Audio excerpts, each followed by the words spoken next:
Hello, everyone! And it's been a long time coming, but we're finally here with the Jerry Beans Man deck list. So I'm going to be going over all the cards in this, explaining some of the ratios, why they're in here, and just generally going over the deck. So, first off, 3 Jerry Beans Man.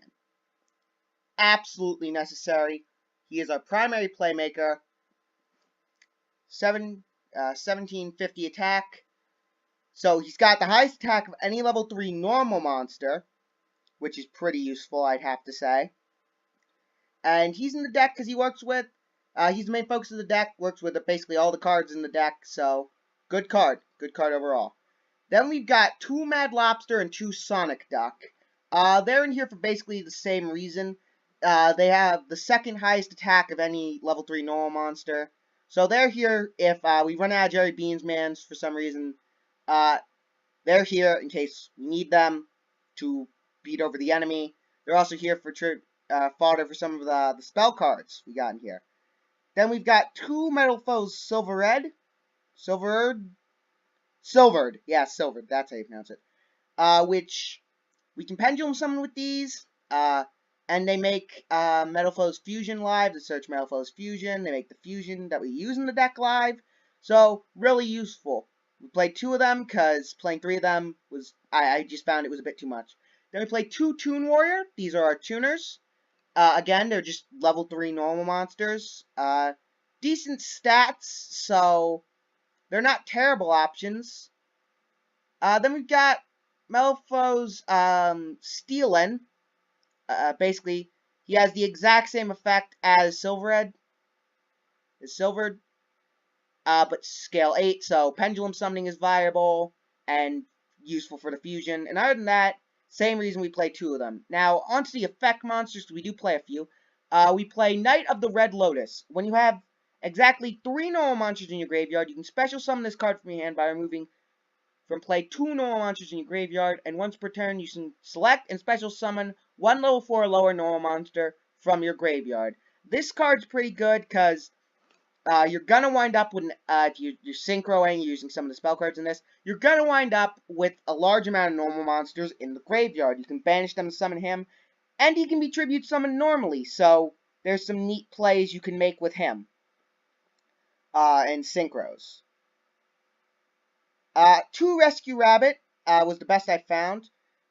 You can special summon 2 level 4 or lower normal monsters with the same name for your deck, but they're destroyed during the end phase. Rescue Rabbit helps sap one of the spell cards we use. It gets 2 monsters on field to help make certain synchros, and it just facilitates monster presence. So that's why it's useful. 2 Unexpected Die. Again, this was just the ratio I found worked best in testing. When you control no monsters, special a level 4 or lower normal monster from your deck. So this just basically gets any of our normal monsters from the deck, and then we still have our normal summon, so we can tribute it for Knight of the Red Lotus and revive it. There's some combos there. 3 White Elephant's Gift. Basically, it's Pot of Greed for normal monsters. You send normal monster to graveyard and draw 2 cards. So this is pretty useful if you have Knight of the Red Lotus already out, because you can send normal monster to draw 2 to revive it with Red Lotus. Useful. Now, here is one of the core cards of the deck. 3 copies of Enchanting Fitting Room. So, pay 800 life, and this card is really old because it doesn't have PCT, problem-solving text, or PSC, or PST, yeah. So, you pick up the top 4 cards from the top of your deck and special summon to your side of the field all level 3 or lower normal monsters among the pickup cards. Return all the other picked up cards to your deck, and the deck is then shuffled. This basically is swarming. It summons as many normal monsters as possible, gets at least 4 normal monsters on the field. You get some tuners, make some synchros, make some links. Do whatever you really need to do in that situation. And this card isn't once per turn, I'd like to point out, which is really ridiculous. 2 Faustian Bargains, which they're a pretty good card. Send 1 special summon monster on either side of the field to the graveyard, and then special summon a level 4 or lower normal monster from your hand. So, this allows you to get around some problematic monsters your opponent might summon that are too big for you to get over. Just get rid of it, summon Jerry Beans Man from your hand. Useful. Upstart Goblin, one of those because it's at 1, obviously. 2 Malifaux's Fusion, because I thought 3 was too many. It facilitates fusion, it's a draw card, useful. Here we have one of the equip spells, Amulet of Ambition. You can only equip to a normal monster, and then if it battles a monster with a higher level, it gains 500 attack times the difference in levels during that battle only, and when it's sent to the graveyard, you can return it to the top of your deck. So, it can be useful if you have, like, a normal monster you want to equip this to again, or if you use your Metal Foes to, like, pop it, search Malifaux's Fusion, and then put it on top of your deck again. So you can put it back into the deck, then use Malifaux's Fusion to Fusion Summon, and then shuffle your deck, because Malifaux's Fusion shuffles the deck. So, that's useful. Sword of the Soul Eater's up next, and you can only equip to a level 3 or lower normal monster on your side of the field. When you activate this card, tribute all normal monsters on your side of the field except the equipped monster, and then increase its attack by 1,000 points for each normal monster you tributed. So, one of the main strategies in this deck is to play Enchanted Fitting Room, summon Jerry Beansman, and presumably some other normal monsters, equip this, and then boost Jerry Beansman's attack by at least 3,000. Because that is like the maximum amount of attack you can get off of Jerry Beansman with just this if you hit all normal monsters. Which is why we play another really interesting support card. We play Sword of Toxic Solitude. Or Solitary Sword of Poison, as it says over here. But anyway. So, you can only equip to a monster you control. If the equipped monster battles an opponent's monster, the equipped monster's original attack and defense is doubled during damage calculation only. If you control another monster in the equipped card, send this card to the graveyard, you only control one copy of it. This, basically, combined with Jerry Beansman and Sword of the Soul Eater and Amulet of Ambition, makes Jerry Beansman pretty formidable against most cards. Again, Link monsters and Xyz monsters kind of do block off Amulet of Ambition's utility, but Jerry Beansman basically will almost always be stronger, and if your opponent doesn't read the card, you might be able to lure them into just attacking into what they think is a defenseless Jerry Beansman, and then have his attack get doubled. So, useful. We also play this card, Farm Delivery. As you can see, these two lovely little potato boys are going to die now. They're going to be taken to the potato farm and chopped up. But basically, if you control a normal monster, target up to 3 of your banished normal monsters, shuffle them into the deck. This works with Knight of the Red Lotus and the next trap card we're going to talk about. So it's useful recycling. And that trap card we're going to talk about is Common Charity. Draw 2 cards, then remove from play 1 normal monster card in your hand. If you don't have any normal monster cards in your hand, to remove, send all cards in your hand to the graveyard. Common Charity works a lot like Allure of Darkness, but in trap form. So, it's just more draw power. I know I used Bamboo Swords in one of the replays, but I felt they were just taking up a little too much room in the deck. So, I replaced it with Common Charity and White Elephant's Gift. That was sort of my compromise. And that's why we play Farm Delivery, because we banish stuff with Knight of the Red Lotus. Stuff summoned with Knight of the... we banish stuff with Knight of the Red Lotus. We banish stuff with this. We can get it back.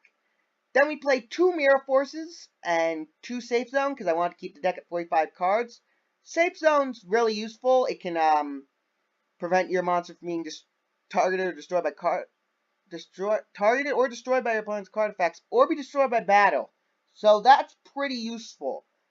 And I found it's a neat tech if people use Troymare Phoenix, because you can chain this to Phoenix's back row destruction, and then Phoenix will destroy itself and this. Will destroy this, and thus destroy itself. So that's a useful tech I've found. A useful other use of this card. Let's cover the extra deck now, starting with Bull Metal Foes Alka-Heist. It requires it's level 1, requires 1 Metal Foes monster and 1 normal monster. See the synergy here. It must be fusion summoned when per turn during your opponent's turn. Quick effect. You can target one target one effect monster in the field, equip that target to this card. This card gains defense equal to the combined original attack of the monsters equipped to it by this effect. You can use monsters you can control equipped to this card as materials for the fusion summon of a foe's fusion monster that lists them as material. This effect, the fusion substitution effect, we don't really use. This is basically just some spot removal, and it's pretty helpful. If you equip it with Safe Zone, it steals your monsters, and your opponent's probably not going to be able to get them back. So 3 of those, pretty useful. Make it with any of the 2 metal foes, so it's almost always available to you. Next up, Crystron Quangajarex. It's two or more tuners and 1 or more non-tuners. If this card is synchro summoned, you can target monsters in your opponent controls or in their graveyard up to the number of synchro materials used for this card's synchro summon. In this deck, it will be a max of 3. 3. Banish them. If this synchro summon card is destroyed by battle or card effect, target one banished monster except this card, special summon it. So, it basically summons anything from banished, banishes stuff. It's useful, but I know what you're thinking. How do you summon this in this deck? Well, it's very simple. You use Unexpected Die to summon Jerry Beansman, or any other normal monster, except Toon Warrior, and then use Rescue Rabbit to summon 2 Toon Warrior, and then synchro into this. So, it's fairly easy to pull off. You don't pull it off that often. You hardly ever see this summoned, but it's in the deck. It's a decent utility, at least. Then we've got Ally of Justice Field Marshal. I honestly don't know why I play this. It's a level 9 synchro. It's got decent attack, which is kind of just why I play it, because it could be useful. And if it destroys a face-down defense position monster and sends it to the graveyard, you draw 1 card. Honestly, it's not that good, but it's a decent generic level 9 synchro. And it has some utility with one of the other synchros we play. Next up, you know him. It's Trishula! Woo! So, Trishula, as you should know, 1 tuner plus 2 non-tuners, and 2 plus non-tuners.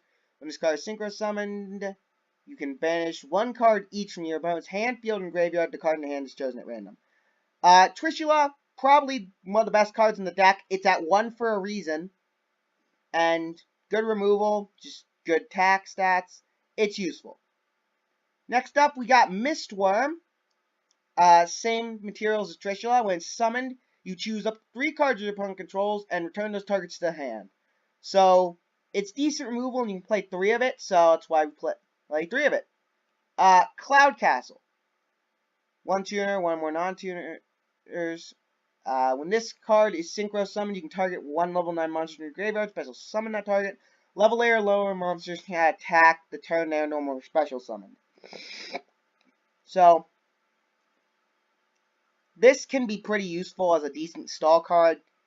I don't use it that much. Maybe you revive Mistworm or Trishula, or you can't. I just realized you can't even revive Field Marshal. I didn't read that effect. I don't know. I guess revive Quandarex. You can revive some of your synchros that are decent. So it just gets extra bodies on board. Next up, 2-land Felinkus, because it's generic. It's just a generic link too, and it's useful. We have Cherubune, Black Angel, the Burning Abyss. This is useful. 2 level 3 monsters. Most of our deck is level 3 monsters. There's monsters this card points to can't be destroyed by card effects. This card on the field will be destroyed by battle or an opponent's card effect.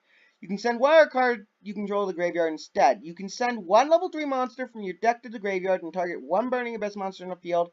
It gains attack and defense equal to the sent monster's attack and defense until the end of this turn. It can only use this effect of Cherubune. Black Angel, the Burning Abyss once per turn. This is here because it's another decent link. I find Land Felinkus can have some more utility, as you might have Knight of the Red Lotus and another monster, and you might just want to make a link. I don't see why you would, but it can dump Jerry Beansman, so it can gain a lot of attack, and then we play 1 Link Spider. Because I kind of just felt like playing 1 Link Spider. You can make Land Felinkus. It's normal monster support, and that's really the only reason I played it. So, this has been the Jerry Beansman deck list. if at any point you felt, hey, I know a card that would be really good in this, or you should change this ratio, or what about this card? Well, feel free to leave constructive, note that word, constructive suggestions for the deck in the comments, and maybe I'll go back to this. Maybe I'll do another video on this with some of your suggestions. But until then, see you next time. Bye!